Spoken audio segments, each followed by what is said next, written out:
जय श्री कृष्णा दोस्तों, मैं हूं नरेंद्र अग्रवाल और आप देख रहे हैं नरेंद्र अग्रवाल यूट्यूब चैनल।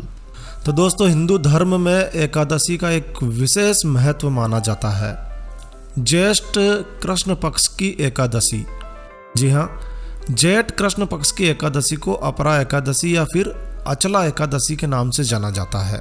इस एकादशी का विशेष महत्व माना गया है। पौराणिक मान्यताओं के अनुसार अचला एकादशी का व्रत रखने मात्र से ही व्यक्ति को अपार पुण्य की प्राप्ति होती है। व्रत रखने वाले व्यक्ति के सभी पाप नष्ट हो जाते हैं। इस बार अपरा एकादशी 18 मई को आने वाली है। अपरा एकादशी या अचला एकादशी, इस एकादशी के व्रत को करने से भगवान विष्णु और माता लक्ष्मी जी की विशेष कृपा प्राप्त होती है। इस एकादशी के लिए कहा जाता है कि इस एकादशी के व्रत का फल मकर संक्रांति पर गंगा स्नान करने के समान या फिर शिवरात्रि के समय काशी में स्नान करने के समान जो पुण्य प्राप्त होता है, वैसा ही पुण्य अचला एकादशी से प्राप्त हो जाता है। कहते हैं कि जो फल पुष्कर में कार्तिक पूर्णिमा को स्नान करने से प्राप्त होता है या फिर गंगा तट पर पितरों के पिंडदान को करने से प्राप्त होता है, वही फल अपरा एकादशी के व्रत को करने से मिलता है। अपरा एकादशी या फिर अचला एकादशी का व्रत ब्रह्म हत्या, भूत योनि, दूसरे की निंदा करने जैसे पापों को भी दूर करने वाली होती है। यह भी मान्यता है कि इस दिन एकादशी का व्रत करने से सीधे स्वर्ग की प्राप्ति होती है। इस दिन विष्णु सहस्त्र नाम का पाठ जरूर से करना चाहिए। इससे सृष्टि के पालनहार श्री हरि विष्णु जी की विशेष कृपा प्राप्त होती है। और हाँ, इस दिन अचला एकादशी की कहानी जरूर से सुननी चाहिए।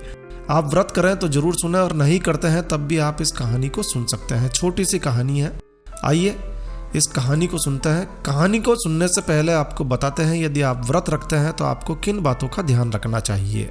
यदि आप अचला एकादशी का व्रत रखते हैं तो इस दिन आपको चावल के स्थान पर तिल अर्पित करने हैं। जी हाँ, पूजा में आपको चावल के स्थान पर तिल रखने हैं, सफेद रंग के तिल रखने हैं। इस दिन आपको बिल्कुल भी आलस्य नहीं रखना है। अधिक से अधिक आप प्रभु भजन में अपना मन लगाएं।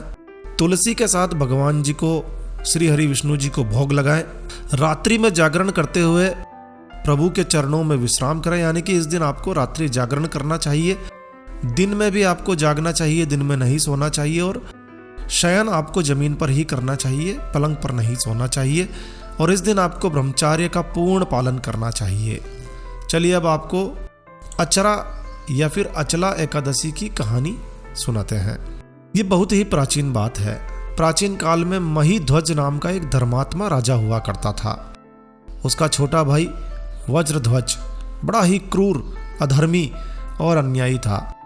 वो अपने बड़े भाई से द्वेष भी रखता था।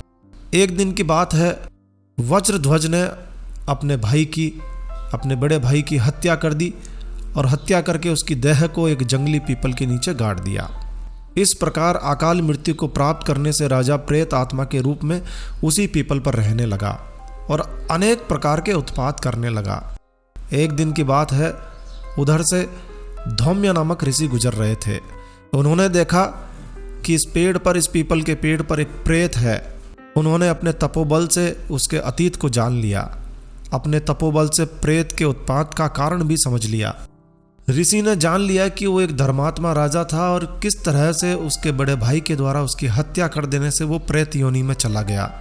ऋषि ने प्रसन्न होकर उस प्रेत को पीपल के पेड़ से उतारा और परलोक विद्या का उपदेश दिया। दयालु ऋषि के द्वारा राजा को प्रेत योनि से मुक्ति दिलाने के लिए स्वयं ही अपरा यानी कि अचला एकादशी का व्रत किया गया और उसे अगति से छुड़ाने को उसका पुण्य फल प्रेत को अर्पित कर दिया। इस एकादशी के पुण्य फल के प्रभाव से राजा प्रेत योनि से मुक्त होकर पुष्पक विमान में बैठकर स्वर्ग की ओर चला गया। राजा ने ऋषि को धन्यवाद दिया और दिव्य देह धारण करके वैकुंठ धाम को चला गया। तो ये थी अचला एकादशी की कहानी और जानकारी। आशा है आपको यह जानकारी अच्छी लगी होगी। तो बस इस वीडियो को यहीं विराम देते हैं। तो दोस्तों, यह जानकारी आपको अच्छी लगी हो, यूजफुल लगी हो तो कृपया लाइक के बटन पर जरूर क्लिक कीजिए। और यदि आपने हमारा ये चैनल सब्सक्राइब नहीं किया हुआ है तो कृपया चैनल सब्सक्राइब कर लीजिए, क्योंकि इस चैनल पर हम लेकर आते हैं आपके लिए तरह तरह की धार्मिक जानकारियाँ, होम रेमेडीज, होम टिप्स और टेक्निकल नॉलेज।